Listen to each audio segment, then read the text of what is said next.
Hey guys, how's it going? Welcome back to another video on the channel where today we're going to be looking at how to counter this 4-2-3-1-2. Now this is probably the most popular formation this year in FIFA. Now in my opinion, there isn't like a one and all dominant formation in FIFA this year, but this is probably the most used formation, whether it be by top players, just average players, or just generally in FIFA. I'd say this is the most used formation this year in FIFA 20. So being able to counter this formation is going to be quite important because you are going to come across it a lot, so you need to know how to play against it and how to overcome it.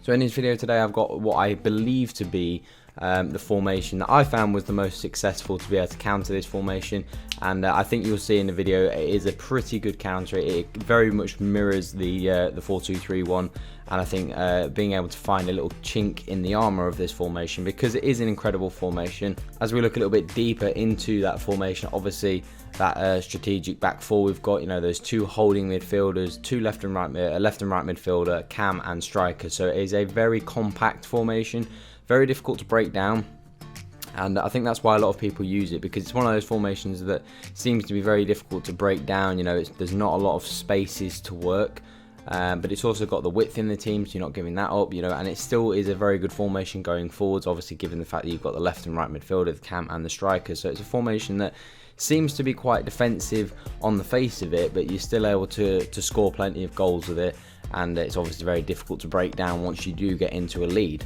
However, what I think I have found to be the best counter to this formation, as we can see side by side, I actually believe it is the 4-1-2-1-2 wide. Now we can see the two formations side by side, and as we look a little bit deeper into this formation and explain why I think this is the formation to go for, as you can see, we've got the same back four. It is mirrored. The back four is exactly the same. Fullback, same position, all this and that and the other. So it's exactly the same when it comes to the defense. So your defense is able to match with their defense.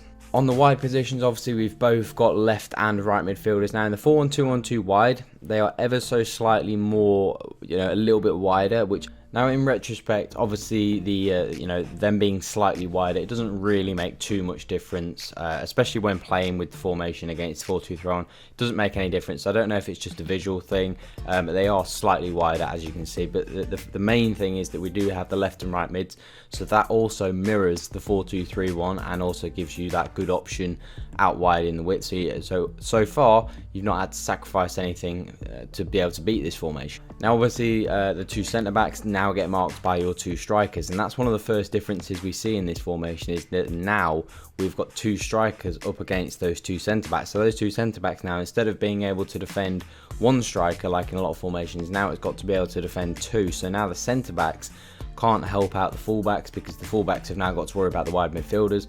So now the strikers have just essentially got one centre back each, rather than two centre backs marking one striker.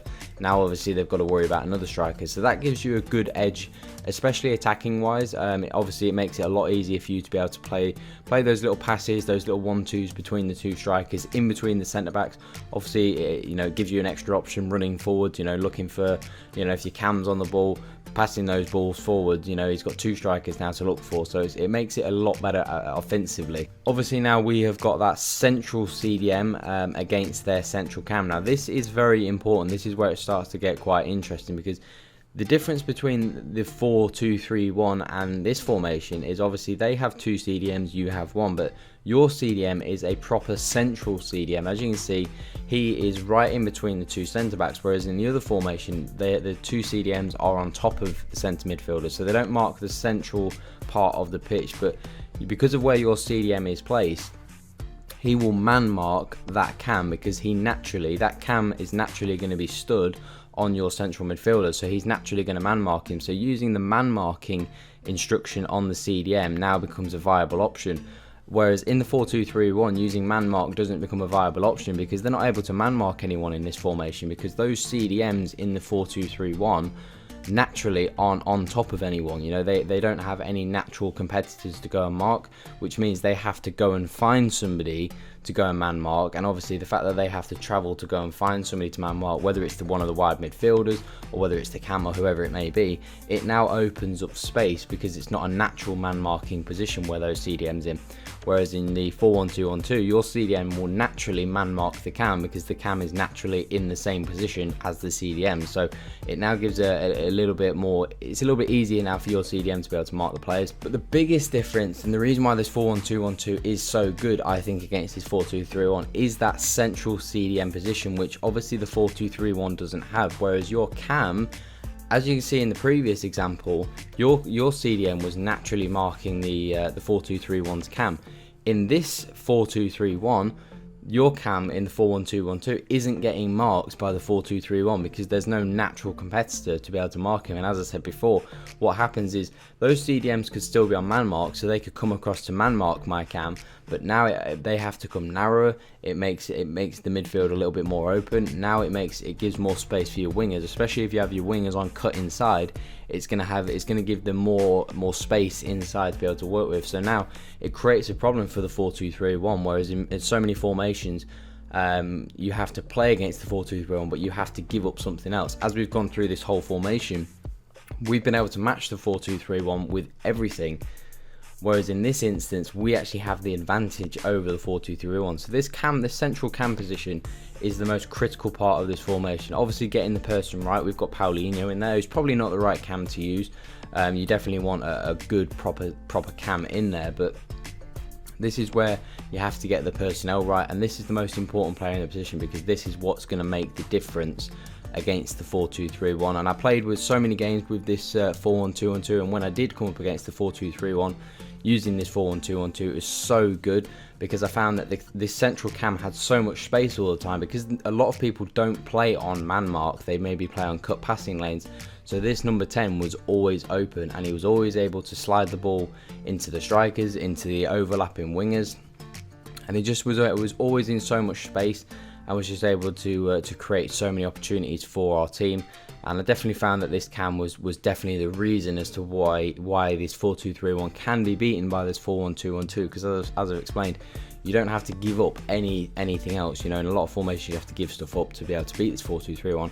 This formation can match the 4-2-3-1, but can also be beaten. Now that doesn't mean that this 4-1-2-1-2 is invincible, because obviously there's definitely some areas where this 4-1-2-1-2 can be exploited. But I think against this 4-2-3-1, this was the formation that I found to be the most, the best formation to be able to beat that 4-2-3-1. Now, going into the instructions that I did use for the 4-1-2-1-2, these are the instructions that I found were the most useful. So I kept the fullbacks on stay back while attacking. I didn't need them to overlap the wingers, nor did I want them to overlap the wingers, because obviously the left and right midfielders in the other position are going to be going forwards. So I don't want to now leave my fullbacks exposed. So I decided to leave the fullbacks on stay back while attacking to be able to cope with the left and right midfielders in the other team. Now, Alan in my team, obviously, as explained, we wanted to have him on man mark. Our CDM is going to be able to man mark their number 10, so I decided to have him on man mark. So wherever that cam goes, Alan will follow, and he'll stick to him like glue, and he'll just be able to not let him get time on the ball, as opposed to our cam in our team, which in this instance I use Nainggolan.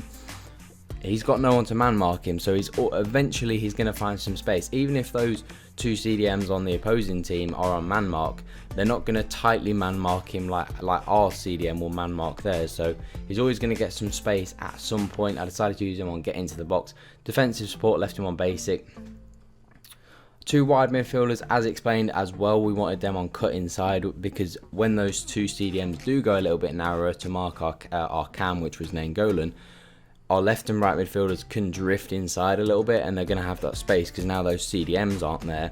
So they're going to have a little bit more space to work with, and possibly be able to slide those passes forwards to Nainggolan if he finds a little bit of space, or possibly slide the ball forward to our strikers, and then we're going to get those chances. Obviously now we've got two strikers to aim for, so it makes it a little bit easier for us to score goals against this formation. Getting behind, of course, because we've got some pretty quick players. And of course, we want them to get into the box, because we want them, if we're using on the wings, if we're trying to cut back, look for cutbacks, obviously we want more players getting into the box, more bodies to try and hit, which is going to give us a higher percentage of scoring goals.